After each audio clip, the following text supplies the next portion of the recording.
Imaginez vivre dans un État où chaque contribuable devrait sortir 62 500 $ de sa poche uniquement pour combler la dette publique. Et encore, ce n'est même pas le scénario le plus dramatique. En 2025, plusieurs États américains se retrouvent au bord du gouffre. Déficits colossaux, trous béants dans les caisses de retraite dépassant les 140 milliards de dollars, et un taux de faillite d'entreprise qui atteint par endroits près de 1800 cents sur 100 000 sociétés. La question est simple. Est-ce que votre État pourrait être le prochain à s'effondrer sous le poids de ses finances ? Entre l'exode de la population, la fuite des recettes fiscales et des déficits de plusieurs milliards, les chiffres donnent le vertige. Dans cette vidéo, on passe en revue les 10 États américains les plus menacés de banqueroute en 2025. Allons-y. Numéro 10, le Connecticut. Le Connecticut, connu pour ses banlieues verdoyantes, la prestigieuse université Yale, est l'un des pires désastres budgétaires du pays. À première vue, tout semble aller pour le mieux. L'État abrite certains des codes postaux les plus riches d'Amérique, comme Greenwich, où une maison se vend en moyenne 1,6 million de dollars. Mais derrière cette façade luxueuse, les finances sont dans un état catastrophique. Selon Truth and Accounting, chaque contribuable du Connecticut devrait verser 62 500 $ pour effacer la dette de l'État. C'est tout simplement le fardeau fiscal le plus lourd des États-Unis. Comment en est-on arrivé là ? Depuis des années, l'État joue avec le feu, emprunts répétés, report de paiement dans les retraites publiques et budget bricolé. Résultat, le système de pension des fonctionnaires n'est financé qu'à 43%. Autrement dit, les promesses de retraite dépassent largement les fonds réellement disponibles. Imaginez partir à la retraite avec moins de la moitié des économies nécessaires. Stressant, non ? Multipliez cela par des centaines de milliers de fonctionnaires, et vous avez l'ampleur du problème. Mais ce n'est pas tout. Le Connecticut figure aussi parmi les 5 États où les taxes foncières sont les plus élevées, avec une facture moyenne d'environ 9 000 $ par foyer et par an. Sans surprise, beaucoup de résidents font leurs valises. Entre 2020 et 2023, plus de 70 000 personnes ont quitté l'État, attirées par des lieux comme la Floride ou la Caroline du Nord, où les impôts sont plus doux et le climat plus ensoleillé. Moins d'habitants, donc moins de contribuables, mais toujours plus de dettes à régler. Si une récession devait frapper, le Connecticut foncerait droit dans un mur financier. En clair, magnifique sur le papier, mais financièrement au bord du précipice. Numéro 9, le Michigan. On surnomme souvent le Michigan « l'État du retour », grâce à la renaissance de Détroit après sa faillite et au rebond de l'industrie automobile. Mais derrière cette image positive se cache une réalité bien plus sombre. En vérité, le Michigan détient le triste record de l'État où les habitants souffrent le plus financièrement. Près de 47% des ménages disent avoir de sérieuses difficultés à payer leurs dépenses de base, loyer, nourriture, soins médicaux. Le tableau se noircit encore si l'on regarde les chiffres. Le score de crédit moyen est tombé sous la barre des 690 points, et les retards de paiement sur les prêts automobiles sont parmi les plus élevés du pays. Ironie du sort dans un État qui fabrique justement les voitures. Les recherches Google des habitants révèlent aussi une tendance inquiétante. Aide alimentaire, faillite personnelle, allègement de dettes, des mots-clés beaucoup plus fréquents qu'ailleurs. Pas vraiment le récit d'un retour triomphal. Et si on élargit la perspective, l'économie du Michigan reste fragile. L'industrie automobile, qui était sa carte maîtresse, traverse une période incertaine. La transition vers l'électrique n'a pas eu l'effet miracle espéré. Les ventes ralentissent et les batteries coûtent cher à produire. Les défauts de paiement sur les prêts auto s'accumulent, fragilisant encore les économies locales qui dépendent des usines. Autre problème, la démographie. La population stagne autour de 10 millions d'habitants depuis 10 ans, et beaucoup de jeunes partent ailleurs pour trouver du travail. Détroit, autrefois la 4e plus grande ville des États-Unis avec 1,8 million de personnes, compte aujourd'hui à peine 630 000 résidents. Moins de population, donc moins de contribuables. Un cocktail dangereux pour les finances publiques. Certes, il y a des réussites, le renouveau du centre-ville de Détroit, de nouveaux investissements dans la technologie et la mobilité, mais les fragilités profondes de l'État pourraient le faire basculer dans la zone rouge si l'économie cale en 2025. L'histoire du « comeback » n'est pas terminée, mais pour l'instant, le Michigan marche encore sur une glace très fine. Numéro 8, le Texas. Le Texas, l'État de la démesure. On y vante la taille de son économie, de ses chapeaux et même de ses assiettes de barbecue. Pourtant, derrière cette image de puissance se cache un risque bien réel, celui d'une crise financière majeure si la conjoncture tourne mal. C'est vrai, le Texas affiche un PIB colossal de 2,36 trillions de dollars, deuxième derrière la Californie. Mais plus grand ne rime pas forcément avec plus solide. Exemple concret, les faillites d'entreprises. Même si elles ont chuté de 24% en 2024, l'État reste à un niveau élevé avec 86,7 faillites pour 100 000 sociétés. Autre particularité, le Texas ne prélève pas d'impôts sur le revenu des particuliers. Un avantage pour les habitants, mais qui pousse l'État à dépendre fortement des taxes foncières et de la consommation pour financer ses écoles et ses infrastructures. Avec un taux moyen de 1,8%, les impôts fonciers figurent parmi les plus élevés du pays. À Houston ou Dallas, beaucoup de propriétaires reçoivent des factures annuelles dépassant les 7 000 $. Et puis, il y a l'énergie. L'économie texane repose en grande partie sur le pétrole et le gaz. Les fluctuations des prix peuvent retirer des milliards de recettes du jour au lendemain. On se souvient aussi de la panne géante du réseau électrique en 2021, qui a coûté environ 195 milliards de $. Des infrastructures fragiles ne sont pas seulement dangereuses, elles coûtent très cher. Ajoutez à cela une croissance démographique explosive. Rien qu'en 2023, le Texas a accueilli 470 000 nouveaux habitants. Bonne nouvelle sur le papier, mais cela signifie aussi des besoins accrus en écoles, hôpitaux et routes, des dépenses énormes. Et comme si ce n'était pas assez, les retraites des enseignants et les coûts de santé augmentent rapidement, pesant encore plus sur le budget. Le slogan local dit « Don't mess with Texas ». Mais si l'économie ralentit, c'est peut-être le Texas lui-même qui devra affronter une crise budgétaire explosive. Numéro 7. New York. New York, la patrie de Wall Street, de Broadway et de son skyline légendaire. Tandis que les touristes se pressent à Times Square pour prendre leurs selfies, les finances de l'État, elles, commence à vaciller comme un acteur de Broadway en perte d'équilibre. Le chiffre qui fait mal, le taux de faillite d'entreprise atteint 87,4% 1000 sociétés, l'un des plus élevés du pays. Mais ce n'est que la partie émergée de l'iceberg. Faire des affaires à New York coûte une fortune. À Manhattan, le loyer commercial moyen tourne autour de 75 $ le pied carré. À cela s'ajoutent les taxes sur les salaires, les frais d'assurance santé, sans oublier un salaire minimum fixé à 16 $ de l'heure à New York City. Pour les petits entrepreneurs, la pression est énorme. Et avec une inflation persistante et un coût de la vie exorbitant, beaucoup de commerces marchent sur un fil très mince. Autre problème majeur, la population fuit. Entre 2020 et 2023, 545 000 habitants ont quitté l'État, direction la Floride, le Texas ou les Carolines.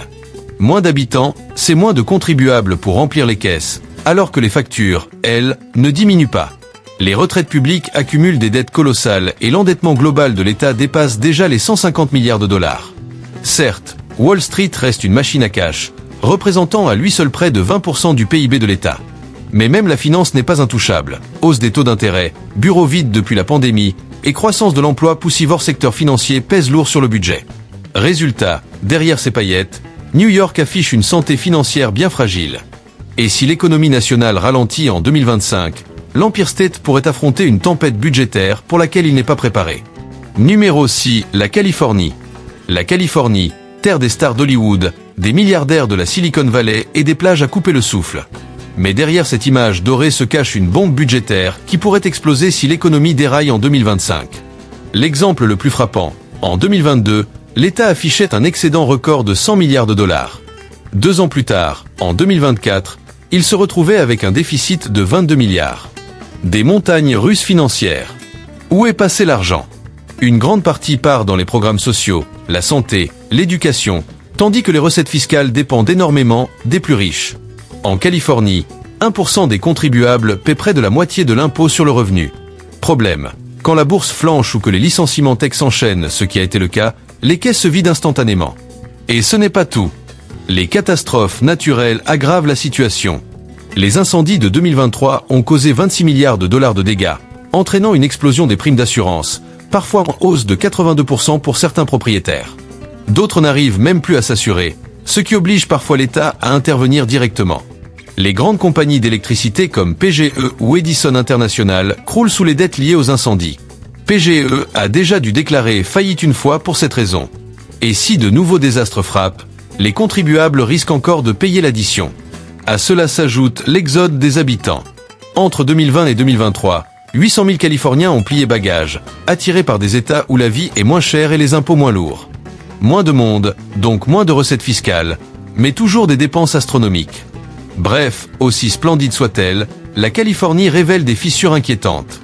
Et si les revenus de la tech ne repartent pas vite à la hausse, le Golden State pourrait connaître une descente bien brutale. Numéro 5, le New Jersey. Le New Jersey, célèbre pour ses plages, Bruce Springsteen et ses dîners typiques, mais aussi tristement célèbre pour son chaos financier. Le cœur du problème se résume en un mot, les retraites. Selon les dernières estimations, 6 fonds de pension sur 7 de l'État pourraient être à sec d'ici 2027 sans réforme drastique. Et derrière ces chiffres, ce sont 800 000 retraités et fonctionnaires qui dépendent de ces paiements pour vivre. Mais les retraites ne sont pas le seul fardeau. Ici, les impôts fonciers sont les plus élevés du pays, 9 500 $ par foyer et par an en moyenne. Dans certaines villes comme Tenafly ou Millburn, les factures dépassent même les 20 000 $ par an. Résultat, retraités et familles de la classe moyenne quittent le navire. Entre 2020 et 2023, 145 000 habitants ont déménagé, beaucoup vers la Pennsylvanie, la Floride ou les Carolines. La dette pèse aussi lourd. Le New Jersey affiche plus de 44 milliards de dollars de dettes obligataires, auxquels s'ajoutent 76 milliards d'engagements non financés pour les retraites et la santé des anciens employés. Pour masquer les trous, l'État multiplie les emprunts à court terme et reporte sans cesse les paiements des pensions. Mais chaque report alourdit encore la facture. Les agences de notation comme Moody's ou Fitch tirent régulièrement la sonnette d'alarme, maintenant la note du New Jersey tout en bas du classement national. Pendant ce temps, les petites entreprises souffrent. Coûts élevés, réglementations lourdes, salaires minimum en hausse, ils atteindront 15,13 $ de l'heure en 2025, et loyers commerciaux exorbitants autour de Newark ou Jersey City. Alors oui, le New Jersey garde son charme, ses dîners et ses chansons de Springsteen, mais financièrement, ce n'est pas une balade optimiste. Sans réforme majeure, le Garden State risque de s'écraser de plein fouet. Numéro 4, l'Illinois. S'il y a bien un État qu'on associe presque automatiquement à la catastrophe financière, c'est l'Illinois. Et ce qui est inquiétant, c'est que cette crise ne s'est pas créée en quelques mois. Elle couve depuis plusieurs décennies. Aujourd'hui, l'Illinois fait face à l'une des dettes de retraite publique les plus lourdes du pays, avec plus de 140 milliards de dollars de passifs non financés. Son système de pension n'est financé qu'à environ 77,9%, ce qui veut dire que l'État a promis bien plus de prestations qu'il n'a réellement les moyens de payer. La situation est encore plus critique à Chicago. La ville croule sous ses propres dettes de retraite, sous-financées de plusieurs milliards. Résultat, les autorités n'ont eu d'autre choix que d'augmenter à répétition les impôts fonciers. Les habitants de Chicago paient désormais parmi les taxes foncières les plus élevées des États-Unis, avec une facture annuelle qui dépasse en moyenne 8 000 $ dans le comté de Cook, et dans certains quartiers, c'est même plus. Mais le problème ne s'arrête pas là. Entre 2020 et 2023, l'Illinois a vu plus de 300 000 personnes quitter l'État, souvent des familles de la classe moyenne qui partent chercher un quotidien plus abordable en Indiana, dans le Wisconsin ou encore en Floride. Moins d'habitants, cela signifie aussi moins de contribuables, alors que les factures, elles, continuent de s'empiler. À tout cela s'ajoute une dette obligataire de 65 milliards de dollars, et un indice de crédit à peine au-dessus du statut « junk », spéculatif. L'Illinois détient d'ailleurs la pire note de crédit de tout le pays, ce qui rend chaque emprunt plus coûteux, que ce soit pour financer les écoles, les routes ou l'entretien des infrastructures. Et comme si ce n'était pas assez, l'État affiche l'un des taux de taxes combinés, État plus local, les plus élevés des États-Unis, en moyenne 8,82% de taxes de vente, auquel s'ajoute un impôt sur le revenu fixe de 4,95%. Malgré cette pression fiscale, les recettes ne suffisent toujours pas à couvrir les engagements. En clair, les finances de l'Illinois ressemblent à un accident au ralenti. On voit parfaitement la collision arriver, mais le mélange de promesses politiques et de dettes de retraite empêche tout véritable changement de cap. Et si une récession frappe de plein fouet en 2025, l'Illinois pourrait bien se hisser tout en haut de la liste des États les plus proches de la faillite. Numéro 3, le Wyoming. Quand on pense à des États en difficulté, le Wyoming ne vient pas immédiatement à l'esprit. Avec ses grands espaces, ses parcs nationaux magnifiques et une population d'accent grave peine 580 000 habitants, il semble à milieu d'une crise économique. Pourtant, surprise, le Wyoming a enregistré l'une des plus fortes hausses de faillite d'entreprises du pays.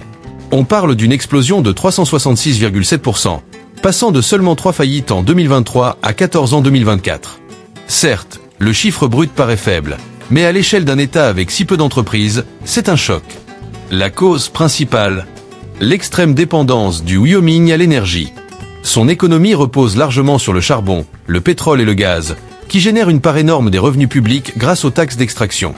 Le problème, c'est que la demande de charbon s'effondre. La production est passée de 302 millions de tonnes en 2008 à environ 210 millions en 2024, et la baisse continue. Cette dépendance aux énergies fossiles entraîne un cycle de boom et de crise. Quand les prix de l'énergie vacillent, tout l'État vacille. Les écoles, les routes et même le système de santé en pâtissent, puisque près de 40% du financement scolaire vient directement des taxes minières et pétrolières. Quand les mines tournent au ralenti, ce sont les élèves qui en subissent les premiers effets. Autre faiblesse, la faible population. Avec si peu d'habitants, il est difficile de répartir autrement les impôts. L'État n'a pas d'impôt sur le revenu, un avantage pour les résidents, mais un pari risqué quand les autres sources de recettes s'assèchent. Et avec la transition nationale vers les véhicules électriques, la dépendance au pétrole et au charbon du Wyoming devient encore plus fragile. Bref, malgré ses paysages superbes et sa qualité de vie tranquille, le Wyoming cache une fragilité économique profonde. Si les marchés énergétiques continuent de se détourner du charbon et du pétrole, cet État pourrait bien être l'un des premiers à ressentir de plein fouet une véritable crise budgétaire. Numéro 2, le Delaware. Le Delaware, beaucoup le connaissent comme la capitale des entreprises américaines. C'est un petit État où plus de 60% des sociétés du Fortune 500 sont enregistrées. Mais ironie du sort, aujourd'hui, il affiche le taux de faillite d'entreprises le plus élevé du pays, un impressionnant 1796 pour 100 000 sociétés. Pour un territoire qui mise justement sur les immatriculations de sociétés pour financer ses dépenses, c'est comme voir le sol s'effondrer sous ses pieds. Depuis longtemps, la stratégie du Delaware est d'attirer les entreprises grâce à des frais d'enregistrement bas, des lois fiscales avantageuses et un système judiciaire taillé pour les affaires. Mais voilà, à mesure que de plus en plus de sociétés ferment, réduisent leur taille ou passent au télétravail, ces recettes ne rentrent plus comme avant. Et quand les faillites se multiplient, les revenus fondent à vue d'œil. À cela s'ajoutent plus de 10 milliards de dollars de passifs à long terme, notamment en pensions et en soins de santé pour les retraités. Or, le budget prévu pour 2025 tourne autour de 6 milliards. Ces engagements pèsent presque le double des ressources annuelles de l'État. Et ce n'est pas tout. La population vieillit rapidement, avec un âge médian qui dépasse 42 ans. Les dépenses de santé explosent. Medicare, Medicaid, services pour les seniors.